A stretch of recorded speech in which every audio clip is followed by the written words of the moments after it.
Olá, queridos fazedores de mosto, sejam bem-vindos para a nossa segunda aula do nosso módulo 2, onde a gente vai falar de fermentação que travou, fermentação interrompida, fermentação que não andou, atenuação que não foi até o final. Lembram que a gente falou na aula anterior sobre todos os equipamentos que vocês podem utilizar para fazer essa análise de fermentação? Porque sim, é isso que faz com que vocês entrem no jogo. E para isso, a gente vai falar agora de como analisar isso, né? De que forma vocês vão utilizar. Deixa eu só botar aqui a tela para vocês. De que forma que vocês vão utilizar isso? Qual que é a melhor estratégia? Lembrando que a nossa aula é sobre isso, é sobre fermentação travada, fermentação estagnada. Então, vocês podem e vocês devem avaliar isso de forma rápida, porque quanto mais rápido vocês souberem que aquilo é um problema, mais rápido vocês conseguem solucionar. Por que que eu falo isso? Porque quando vocês têm um problema de adição, por exemplo, ou de falta de fermento, é nessas 24 horas que vocês devem agir. Porque se passar muito mais tempo que isso, vocês não conseguem mais mexer no tanque. Por isso que o teste de fermentação rápida, fermentação forçada, é tão importante assim. Por quê? Para que vocês tenham um resultado rápido e saibam como agir em até 24 horas. É isso que a gente vai olhar agora, no detalhe. Então, acompanha aqui a tela comigo e a gente vai ver o método certinho de como que isso funciona. Lembram disso aqui? 100 ml de mosto para 14 gramas de fermento, é exatamente isso que se aplica quando a gente fala de um tubo de fermentação. Exatamente, nada diferente disso. A única coisa diferente é que esse tubo ele necessita de um suporte para que ele fique parado. Então, a gente não precisa fazer agitação constante. A gente vai fazer com que isso aqui fique parado. E eu vou mostrar para vocês como que a gente pode fazer isso. Se vocês nunca viram, pesquisem no Google aí, dá um Google, vocês vão procurar suporte para tubo Falcon de 50 ml. Isso aqui, gente, é uma haste plástica, tá? Que tem 12 espaços para que vocês coloquem tubos Falcon de 50 ml. Vocês vão precisar do quê? De uma outra base que possa aumentar esse suporte de vocês. Eu mandei fazer de inox oco, para que não ficasse nem pesado, nem saísse caro, como se fosse um canudo, de fato, de inox, que eu encaixei nas partes de cima, né? Ela é uma base totalmente moldável, totalmente mexível. Tu retira ela, encaixa esses canudos, são 4 canudos, e tu vai ter uma haste, um suporte, mais ou menos dessa altura. E assim tu coloca esse teu tubo dentro do mesmo espaço, eles têm exatamente o mesmo diâmetro. E encaixa aqui, ó. O diâmetro máximo dele encaixa e essa base fica totalmente para cima. Eu tenho um vídeo aqui para mostrar para vocês de como fica essa haste, que eu já vou mostrar, para que vocês consigam encaixar e ter isso na lateral de suporte para vocês. Então, vocês conseguem fazer até 6 tubos de fermentação por vez. Quase ninguém fermenta 6 tanques fermentadores por dia. Só grandes indústrias, que eu imagino que não seja o caso de vocês. E mesmo assim, 6 fermentadores no dia, olha que você tem que ter uma estrutura de braçagem muito boa para que tu encha 6 tanques diferentes. Né? Então, não é todo mundo que precisa de estrutura maior que essa. Né? Então, considerando que isso aqui atenda vocês também, vocês vão utilizar isso aqui como base. E agora, vamos lá, vamos para a parte prática. Finalizada essa parte, a gente vai precisar de 100 ml de mosto, igual.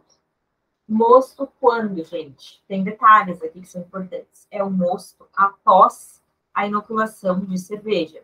Então, tu inoculou no teu fermento, né, no teu fermentador, já está tudo certo, já está tudo funcionando, e tu vai aguardar entre 2 a 4 horas, se o teu fermentador for de até 60 litros. Se o teu fermentador for maior que 60 litros, tu vai pegar isso 6 horas depois.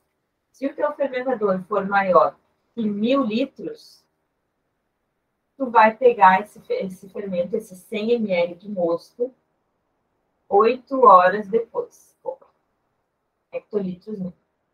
8 horas depois.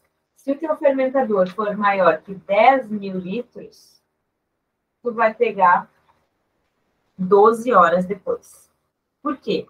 Porque é o tempo que precisa para o fermento entrar em contato com toda a superfície do mosto.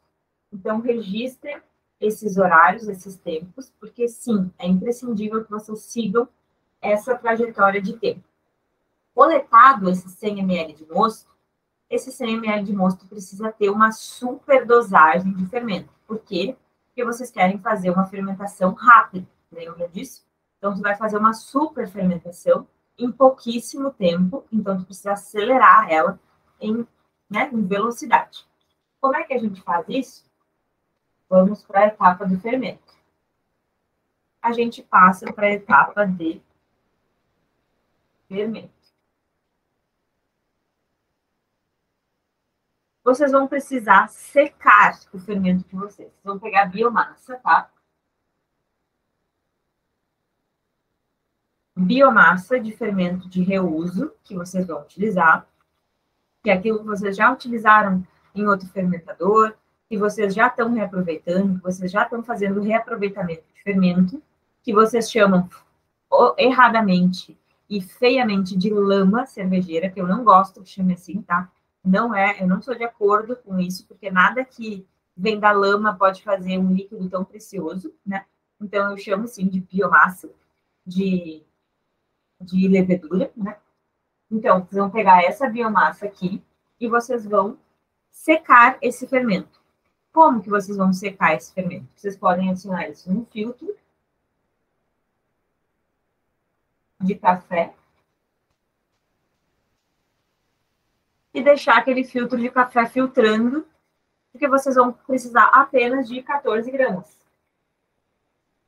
Deixa aquilo ali da noite para o dia, lá na geladeira de vocês, paradinho, fechado com papel alumínio, e aquela água toda, né, da cerveja que sobrou, vai decantando bem aos poucos. Compra um filtro que tem uma malha maior, né? Procure no mercado filtros que tem uma malha maior. Tem aqueles filtros de tecido que tem uma malha bem grande, que serve, se aplica para isso. Ele vai ser filtrado e vocês vão pegar aquele fermento ressecado e vocês vão adicionar esses 14 gramas aqui dentro. Então, adicionaram isso aqui. Os 100 ml do mosto já está aqui dentro. Então, vocês têm um mosto aqui, adicionaram o fermento. Essa rolha dessa parte fechada deve estar fechada, tá bom? Fechado, 100 ml de mosto, 14 gramas de fermento, vocês vão aguardar, segundo a metodologia, 24 horas. Segundo os meus testes, mais de 2.000 testes, 18 horas, vocês têm já o mesmo resultado de 24 horas, em relação à atenuação do extrato.